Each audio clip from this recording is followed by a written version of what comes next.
bem-vindo e bem-vinde ao 5º episódio do nosso podcast Papo com Legenda. Eu sou Lucinéia Vilela, sou mulher de 51 anos, sou baixa, tenho cabelos castanhos, curtos, encaracolados, os meus olhos são castanhos também, eu uso óculos, estou sentada frente à mesa do meu escritório e estou gravando em meu notebook. E eu sou a Aniele, uma mulher de 27 anos, de cabelos cacheados na altura do ombro, da cor castanha e olhos também castanhos. Eu meço 1,65 de altura. Eu estou no meu quarto, sentada na cama, gravando no celular. No episódio anterior, recebemos o Rafael Braz, que é psicólogo e consultor em audiodescrição e que nos ajudou a colocar mais legenda no nosso papo semanal. Ele contou um pouco sobre a sua perspectiva de profissional e usuário dos recursos de acessibilidade.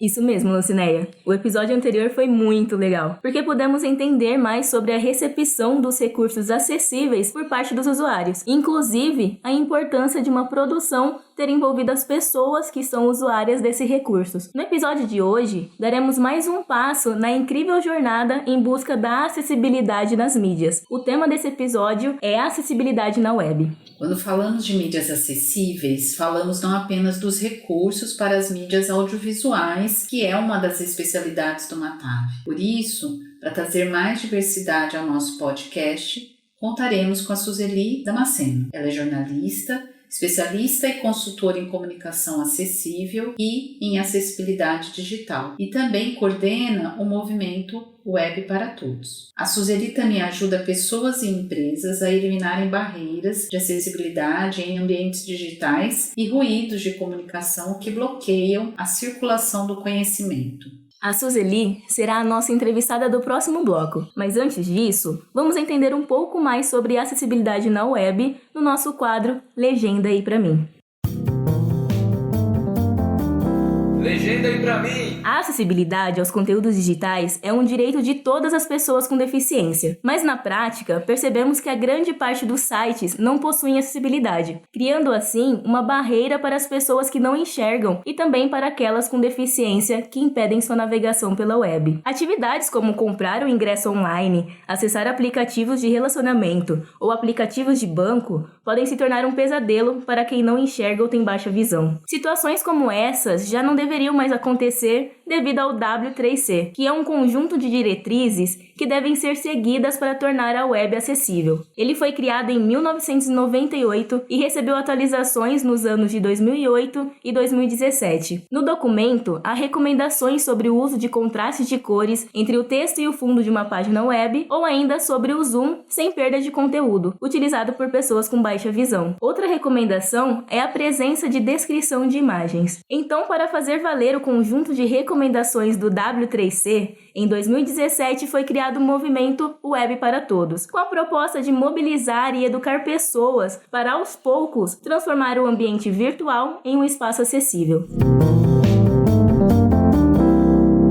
É muito importante ver o quanto o movimento Web para Todos tem feito a diferença e colocado em prática o que muitos desenvolvedores de sites e de aplicativos até pouco tempo ignoravam. Nós do Matave sempre buscamos contribuir com a busca pela acessibilidade em todas as mídias possíveis e, por isso, reforçamos a importância da nossa parceria com o movimento Web para Todos. Essa parceria existe desde o início do projeto, ocorreu em 2017, apoiando suas ações e compartilhando seus princípios. É isso aí, Lucinéia. No próximo bloco, conheceremos um pouco mais a fundo sobre a atuação da nossa convidada no movimento Web para Todos e também sua visão sobre a acessibilidade como um todo. Então, não saia daí. Vamos para um breve intervalo e voltamos já com a Suzeli Damasceno. Acompanhe o Instagram do nosso podcast em @papocomlegenda para saber quando saem novos episódios e no @matave_unesp para ficar por dentro das novidades e notícias sobre acessibilidade. Estamos de volta para o nosso segundo bloco e agora conversaremos com a Suzeli. Olá, Suzeli. Eu vou pedir, antes de mais nada, que você se audiodescreva para os nossos ouvintes e aí em seguida a gente começa aí o nosso bate-papo. Oi, Lucinéia. Oi, pessoal, tudo bem? Bom, eu sou uma mulher de pele branca, de cabelos loiros, acima dos ombros, meu cabelo é um pouquinho ondulado. Eu uso óculos de armação verde, tenho os olhos castanhos escuros e tenho o meu sinal em libras. Eu aponto o meu dedo indicador para uma pintinha que eu tenho na minha bochecha e dou uma giradinha na mão. E tenho 46 anos, que eu acho que dá uma noção mais ou menos da idade, né? Assim, da nossa geração, né, Suzeli? Eu ia falar meia-idade, mas é tão estranho, né? Meia-idade, né? O que seria a meia-idade? Eu não acho acessível, Tá ótimo, obrigada. Bom, a gente já apresentou um pouco a história do movimento Web para Todos, né? E aí o seu protagonismo nesse projeto. A gente se conheceu lá em 2017, no início do projeto. Mas aí eu queria, né, que você falasse um pouquinho, né, para quem está ouvindo, né, dessa importância do projeto nesses 4 anos, né, que o projeto ele tem essa missão de disseminar as regras de acessibilidade na web. E o que você tem para nos contar assim, de mais marcante nesses anos todos aí do movimento? Quais ações que você considera foram mais marcantes e que foram implantadas para o Web para Todos? Bom, o Web para Todos realmente tem essa missão, né, de promover a cultura de acessibilidade digital pelo país. E o que a gente mais fez, né, e tem feito e vai continuar fazendo, né, é promover, popularizar esse tema da acessibilidade digital. É tirar daquela, entre aspas, né, daquela bolha, né,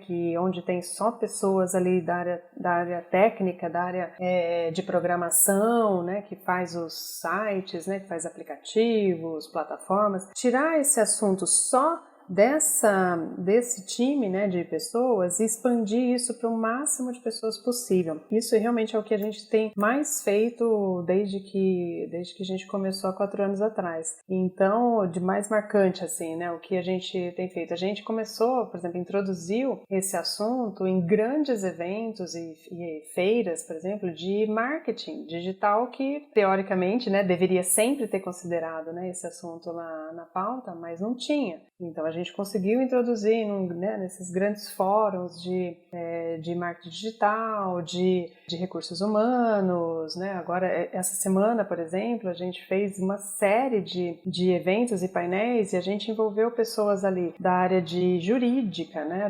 Das empresas, da área de compliance, as áreas de comunicação, de marketing, de contabilidade, enfim. Então, a gente está realmente levando esse conhecimento de uma forma muito simples, né, para todo mundo, porque no fim das contas, todo mundo trabalha de alguma forma, cria de alguma forma algo no digital, né? Também, o que marcou bastante tem marcado, né, muito também nesse período, é a grande parceria que a gente tem com o Google, por exemplo, que aí realmente ajuda a gente a impulsionar ainda mais, né, esse tema, fazer com que esse tema realmente ganhe uma escala muito maior. Então, o Google é um super parceiro nosso, assim, que ajuda a gente, né, participa com a gente, cria com a gente workshops, né, para também profissionais das mais diversas áreas, tá com a gente em eventos, palestras, produzindo conteúdo, produzindo guias mesmo de acessibilidade digital. Outro ponto muito marcante foi um trabalho que a gente realizou com o YouTube, também nessa linha do sair da bolha, né, que a gente juntou, né, o YouTube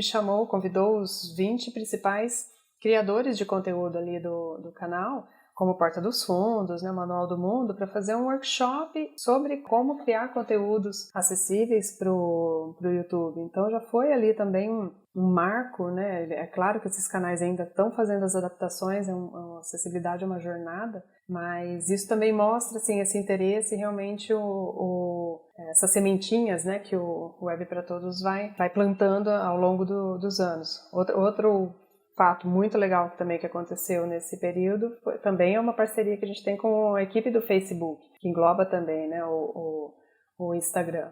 Então a gente já deu também várias palestras lá para pequenas e grandes empresas que fazem negócios ali, né, nas plataformas, para também mostrar possibilidades de como fazer, né, como usar plataforma de uma forma muito mais acessível, que realmente inclua muito mais gente. Destacaria esses pontos aí. Suzeli, e aproveitando que você mencionou esse evento dessa semana, que eu sei que está sendo super importante, eu mesma não consegui acompanhar, e aí é importante, acho que você já nos falar, adiantar um pouquinho o serviço aí, né? Onde que a gente consegue, né, assistir isso, ou quem já assistiu durante a semana, acessar com mais calma, e até para eu, por exemplo, quero apresentar para o Grupo Matave numa reunião aquele conteúdo, a gente encontra isso no canal do YouTube do Web para Todos. Isso, foram realizadas várias palestras e painéis e algumas reuniões também ao longo dessa semana. As palestras e os painéis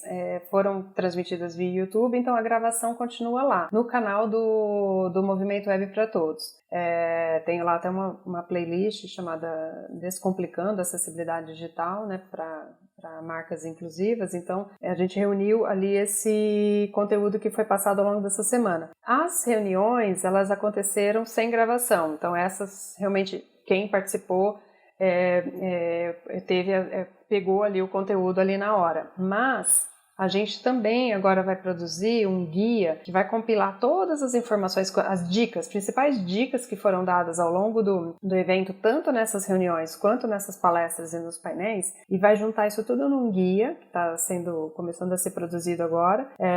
E quem quiser pode se cadastrar ainda lá na página do evento, que é www.mwpt.com.br/descomplica. Aí lá deixa seu nome e e-mail, que aí a gente, quando esse guia estiver pronto, a gente vai enviar gratuitamente por e-mail para quem se inscrever. Suzeli, continuando o nosso bate-papo aqui, você com certeza tem essa informação para compartilhar conosco, com quem vai nos ouvir, que são identificar mesmo as principais barreiras que os usuários com deficiência enfrentam ao acessar a web. Eu acho que você tem isso assim super claro, né? E a gente não. Então é bom para a gente ter esse conhecimento até para passar por pessoas que produzem conteúdo e não pensam nas pessoas com deficiência. Bom, são várias as barreiras, assim, inúmeras. Eu vou citar alguns exemplos aqui que são bem comuns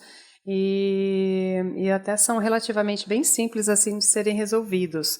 Pelo menos assim realmente para ter essa ideia, né, como você comentou. Então, por exemplo, um deles são sites assim que tem problemas nos links. Então, sabe aqueles textos, né, que, né, um texto cheio de referências ali, quando a gente coloca links ali para a pessoa clicar lá e ter mais informação em alguma página externa ou dentro do próprio site, enfim. Esses links, a gente observa realmente que tem muitos problemas ali, ou de link quebrado, que a gente diz que é um link quebrado, que a hora que a pessoa clica não vai para lugar nenhum, e uma falta de descrição, né, no texto onde ele está incluído ali, né, onde esse link está embutido. Essa descrição ela não tá num texto suficiente para que ele seja compreendido fora daquele contexto. Por exemplo, a pessoa que está usando o leitor de telas, muitas vezes ela vai querer navegar pelos links. Então, ela faz primeiro uma navegação pelos links. Então, por exemplo, se o link tiver só num termo leia mais, a pessoa vai entrar lá nessa página e vai ir lá,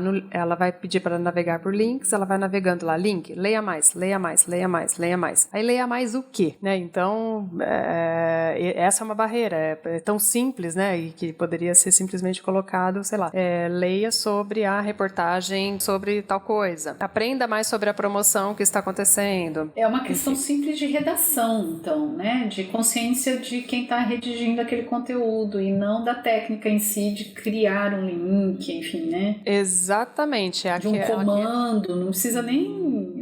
Qualquer pessoa que vai redigir aquele conteúdo, sabendo disso, pode facilitar, né? Exatamente. Selecionar o trecho do texto que passa a informação e aí colocar ali naquele trecho o link e não apenas em uma palavra. Pensar sempre que se a pessoa ler só aquela frase ou aquele trecho da frase, ela vai saber para onde ela vai ser levada. Outro problema também, uma barreira bem comum também que aí envolve realmente aí mais a equipe aí de programação, é quando o site não está preparado para navegação por teclado. De novo, né, pessoas que que fazem a leitura com leitor de telas e pessoas também com deficiência motora, muitas delas utilizam apenas o teclado como forma de fazer a navegação. Então, pela tecla Tab ou também pelas teclas de setas ali, pelo Enter, enfim. Se a programação desse site, os códigos ali também não estão, entre aspas, né, conversando com essa tecnologia assistiva, né, seja pelo teclado ou seja pelo leitor de telas, a pessoa simplesmente não consegue circular por aquele site. Outro exemplo de barreira também muito comum formulários que não funcionam ou porque não são lidos ali, os campos não são editáveis por quem está fazendo a navegação por leitor de telas, ou porque não tem não está rotulado, que a gente chama, né? Não tá com o nome direitinho ali de onde que a pessoa tem que colocar o nome, onde que ela tem que pôr o e-mail, ou, por exemplo, quando a pessoa digita algo errado ou esquece de digitar algum campo, e aí vem a informação de que você precisa corrigir o campo em vermelho, por exemplo. Esse pode ser um problema para quem tem algum tipo de daltonismo, que tem a dificuldade de enxergar alguma cor específica. Então, também são detalhes, né, importantes ali, e formulário é uma coisa absurdamente...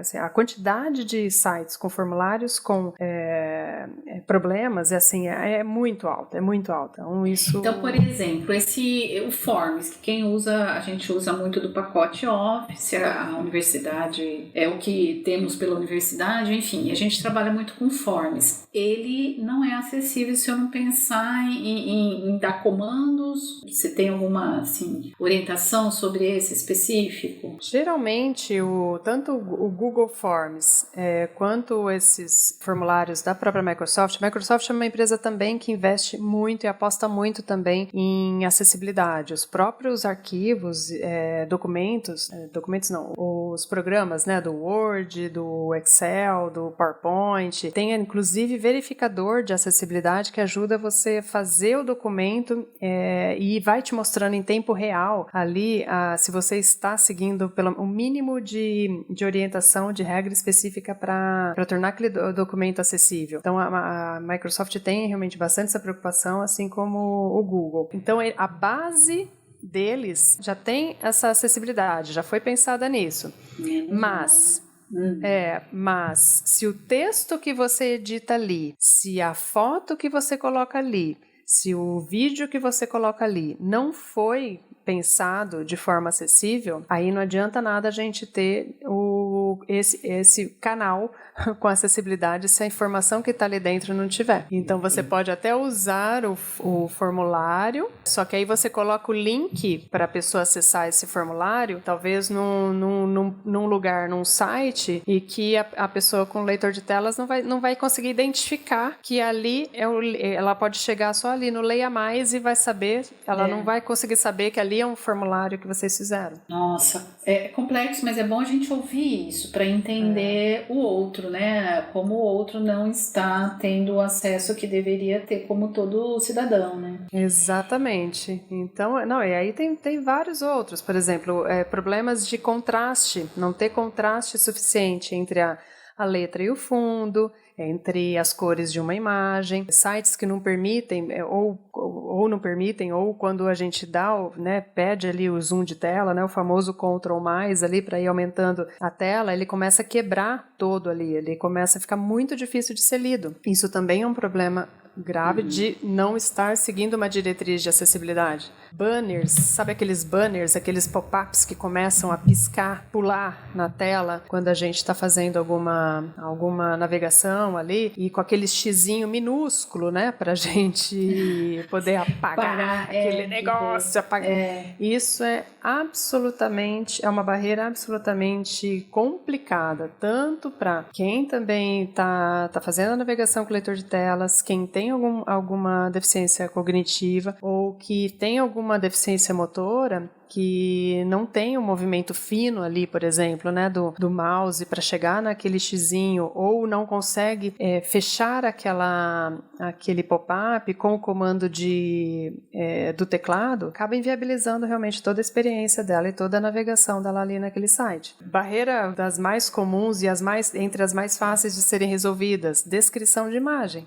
A gente fez, né, a pesquisa recentemente, mais de 70%, né, dos sites ativos do Brasil não descrevem imagens. E isso é absolutamente simples de ser resolvido. É só na hora que posta a imagem num site, já tem um campo, geralmente o campo ali de descrição. Se não tiver, aí é realmente a função da equipe de programação incluir esse campo, né, do Alt lá para dar essa descrição, mas sem essa descrição, imagina, por exemplo, uma loja virtual que vende os produtos, como é que uma pessoa com cegueira consegue escolher ali, por exemplo, um produto sem a descrição de como ele é. E aí, Suzeli, a gente tem, por exemplo, uma grande ação de vendas anual, que antes era nos Estados Unidos, em outros países, agora o Brasil já está com essa tendência de que Black Friday, né? Que deve ser, assim, uma super frustração para a pessoa que tem alguma deficiência, que queira comprar ali por aquelas plataformas, por aqueles sites. Essa frustração de não ter descrição, enfim, de não conseguir navegar. Ou de conseguir fazer tudo isso, assim, com muito esforço, aí a hora que chega lá no momento da finalização, não consegue finalizar. Não consegue encerrar e fechar a compra. E geralmente, ainda, esses sites, eles colocam essas promoções nesses banners ou nesses carrosséis. Exato. E que, raramente, são lidos por leitor de tela. Então, ou seja, essa pessoa que entra lá, né, que está fazendo a navegação desse tipo, ela nem vai saber que aquele produto está em promoção. Ai, muito sério isso. E aí, pensando na questão, a gente tem no Brasil, né, a gente sempre tem, falando em frustrações, né, uma diferença às vezes entre uma empresa privada e uma pública. Algumas coisas a gente sabe que o público ele às vezes tem uma qualidade de atendimento, né, mas não tanto de investimento na tecnologia. Então eu queria saber, assim, no geral, se as empresas privadas e públicas possuem uma verba anual ou trienal, que seja para implantar acessibilidade em seus sites, se existe essa visão, né? E pensando, né, de forma otimista, aí, imagino que você poderia nos dar um exemplo de site brasileiro que seja bastante acessível, né? Então, eu queria perguntar sobre essas duas grandes áreas no Brasil. Eu vou dividir, né, essas perguntas, já são duas, né? Mas eu vou só fazer um comentário antes de entrar na resposta específica, que a gente já tem, é importantíssimo lembrar que no Brasil, desde 2016, a gente tem a Lei Brasileira de Inclusão. E dentro dessa Lei Brasileira de Inclusão, há um artigo específico, que é o 63, que ele obriga que organizações com representação no Brasil são obrigadas a terem seus sites, né, aplicativos e tal, com acessibilidade para a navegação de pessoas com deficiência. Por aí, a gente já vê que realmente existe essa obrigação legal que, infelizmente, não está sendo cumprida aí por pouco mais de 99% dos sites ativos do Brasil.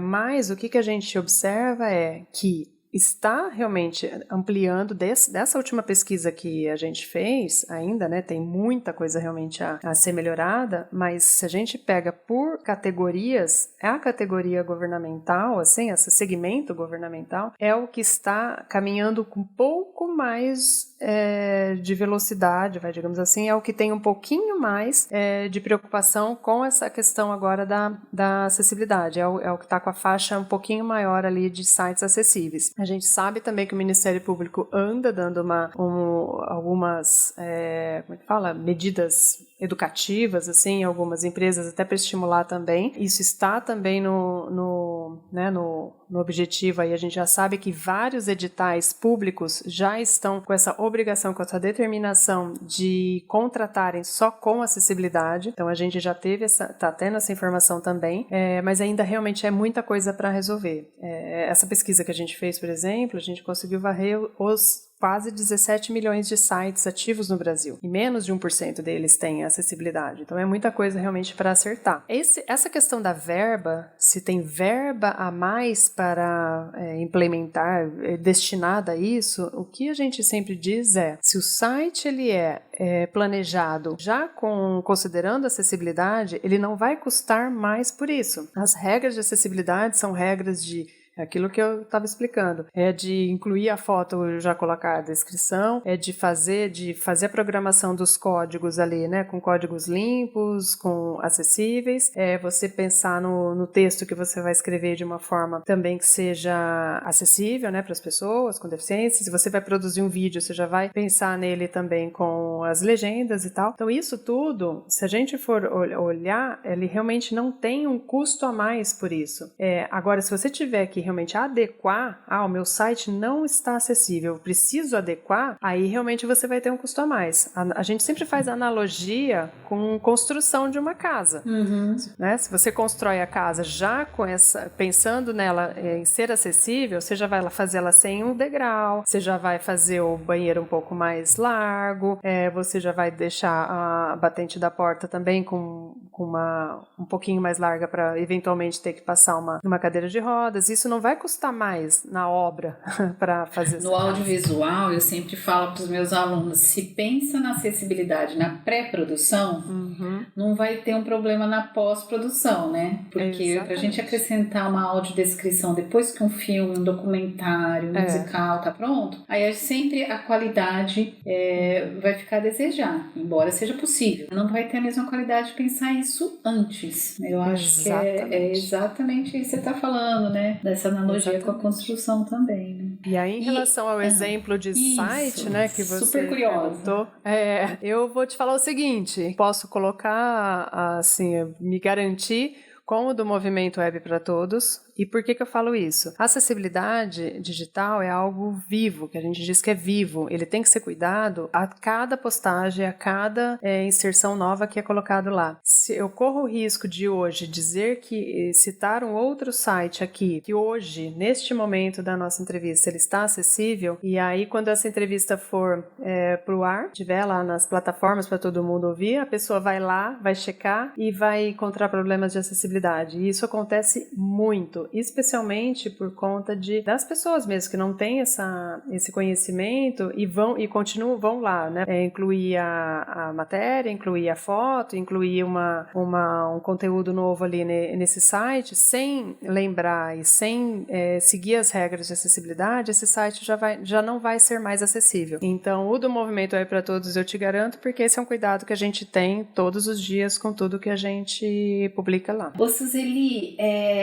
sobre as mídias sociais, vocês têm público que busca o Movimento Web para Todos para pedir orientação em como tornar acessível o Instagram, o Facebook, Twitter, ou não é a área em que vocês atuam como consultoria? O Web para Todos trabalha, né, e a gente prega, né, essa cultura de acessibilidade digital, né? Então, falou em canal digital, a gente está disseminando esse conhecimento, está ajudando aí a fazer essa construção. Então, por exemplo, o Instagram, o Face, as plataformas, essas redes sociais, né, como todo, elas já a gente, né, não tem o poder de ir lá e mudar a programação dela, não tem como fazer uma alteração na plataforma porque não é nossa. Mas o conteúdo que a gente publica ali, a gente tem a responsabilidade de fazer esse conteúdo ser acessível. Enquanto as redes sociais não tinham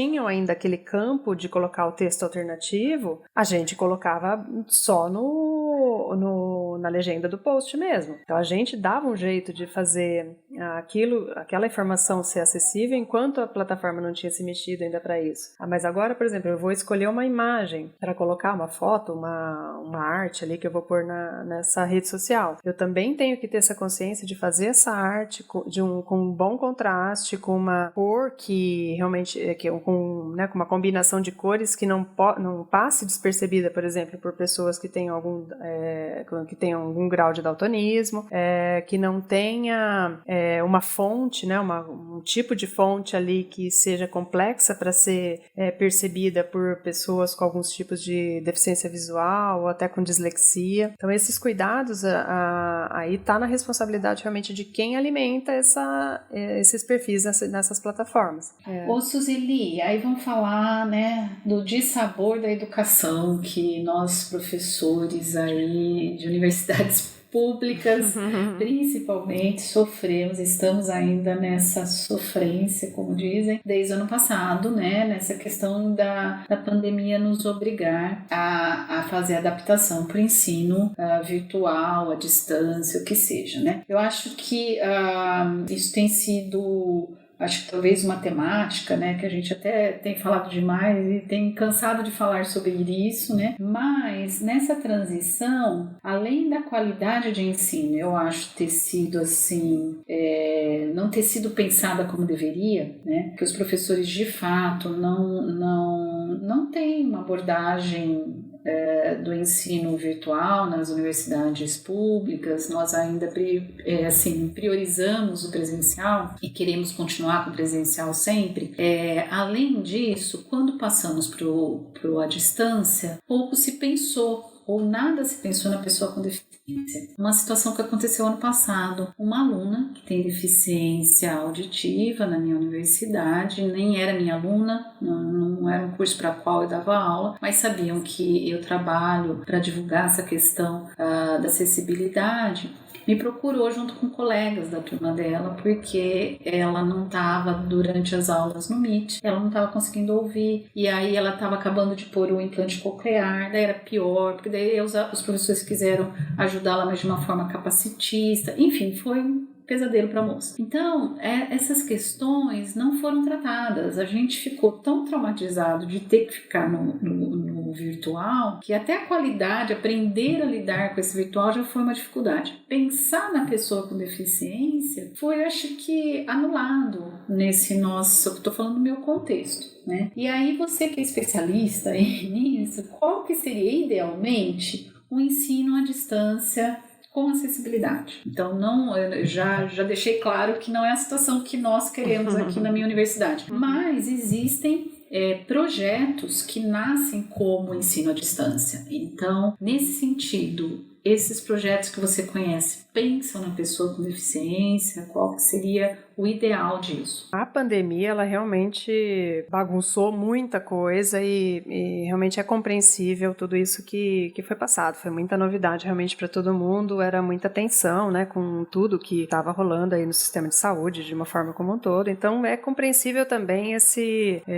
desespero de talvez ir tentando dar um passo e tentando se ajeitar aí aos poucos, aos trancos e barrancos, né, até chegar no formato minimamente ideal, longe ainda de ter realmente o benefício aí do presencial. Mas, ao mesmo tempo, de novo, né, se a gente tivesse, né, se docentes como um todo, né, tivessem já essa, entre aspas, formação, essa consciência sobre a acessibilidade, independentemente de ter ou não ali na sua turma algum estudante com deficiência, teria sido muito menos traumático e teria sido mais inclusivo quando começou, né, a equipe de docentes levar esse conteúdo para o digital. Por quê? Vou dar exemplos aqui. Uma apresentação que vocês preparam no PowerPoint, que vocês preparariam para apresentar lá na sala de aula presencial. Se você já tivesse na cabeça, né, esse conceito da acessibilidade bem nítido, vocês já iam fazer esse PowerPoint de uma forma, seguindo várias regrinhas ali de acessibilidade, né, com o tamanho da fonte, contraste, a quantidade de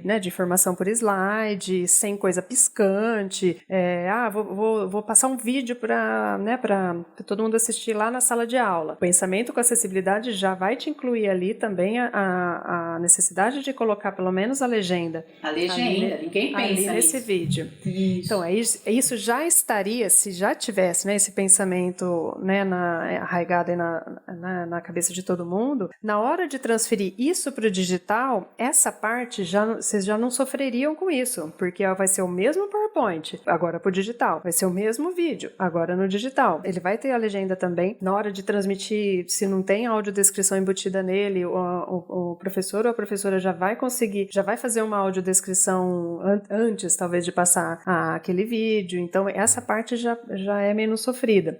Vou fazer um documento complementar para passar para os estudantes depois, num PDF. Poxa, eu vou fazer esse documento no Word, seguindo ali, fazendo a verificação de acessibilidade que o próprio Office me oferece, vou seguindo ali, vou fazendo esse documento sem aumentar o meu trabalho nessa produção, vou transformar ele em PDF e vou enviar com a certeza de que ele está sendo acessível também para alunos que de repente precisam de acessá-lo por leitor de tela ou por algum outro canal. As plataformas, elas foram melhorando ao longo também da pandemia, né? O próprio Teams, o Google Meet, eles foram aprimorando. O Google Meet correu com essa história de incluir a legenda ali automática, que é uma qualidade excelente ali já no Google Meet, né? Isso foi acelerado na pandemia. Mas o Teams não tem esse recurso ainda. O Teams não tem esse recurso ainda, mas o PowerPoint oferece esse recurso. No modo de apresentação, existe esse recurso lá de ativar legenda, e a legenda automática do PowerPoint é excelente também. De novo,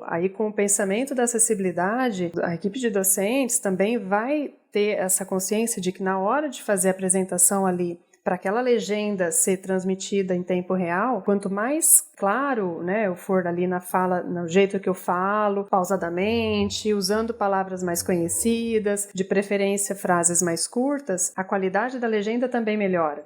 Sueli, nosso tempo está acabando. Super obrigada aí por nosso encontro, essa sua colaboração com a Matavi e agora com o Papo com Legenda. E vou deixar mais aí o microfone para você dar algum recado final, algum conselho, alguma dica. Eu que agradeço demais em nome, né, da equipe toda do Movimento Web para Todos. Sempre realmente a nossa missão é essa de promover essa cultura de acessibilidade digital, assim. Então o recado que eu deixo é: busque mais informações sobre isso, sabe? No próprio site do movimento a gente mostra, né, esse conceito de uma forma muito simples. Então continue, se alimente dessa informação com muita frequência para realmente criar dentro aí do coração essa cultura da acessibilidade, que a hora que a gente tem isso introjetado, a hora que a gente tem esse pensamento, né, bem já na nossa cabeça de uma forma natural, a gente não vai mais conseguir fazer esses documentos, fazer uma aula, fazer um post num site sem acessibilidade. Vai ser algo muito natural. Então o recado que eu deixaria era esse, assim, para continuar investindo nesse conhecimento, que não só você, né, vai ganhar, mas todo mundo que te acompanha e a sociedade vai acabar melhorando como um todo, porque, enfim, é um passo importantíssimo aí para a verdadeira inclusão. É isso, eu agradeço demais pela oportunidade aqui para falar um pouquinho disso também com vocês. Obrigada, Sueli. Bom, estamos chegando ao fim do episódio de hoje e encaminhando para a reta final da primeira temporada do Papo com Legenda. Se você ainda não ouviu os episódios anteriores ou se quer retomar os temas abordados nessa temporada, pode conferir acessando o link da bio do nosso Instagram, @papocomlegenda, ou digitar Papo com Legenda na sua plataforma de podcast preferida. É isso aí, Aniele. Esse foi o nosso 5º e penúltimo episódio. E para encerrar nossa primeira temporada com chave de ouro, vem aí o episódio especial do Papo com Legenda. Para saber qual o tema do episódio especial, não perca as postagens da nossa página no Instagram. Acompanhem por lá também tudo que a Sueli nos contou hoje e fiquem de olho nas próximas novidades. Não deixe de conhecer a página do Instagram do Movimento em @movimentowebparatodos e siga a nossa convidada em @Sueli, para ficar por dentro das novidades da acessibilidade nos meios digitais. E falando no encerramento da primeira temporada, eu já estou muito curiosa para saber o tema do nosso próximo encontro. Obrigada a você que nos acompanhou até aqui e até o próximo episódio. Tchau, tchau. Até mais. O Papo com Legenda é um podcast original do Matavi, o grupo de pesquisa, mídia acessível e tradução audiovisual. Para ficar por dentro dos nossos lançamentos e demais novidades, acompanhe o nosso Instagram, @papocomlegenda.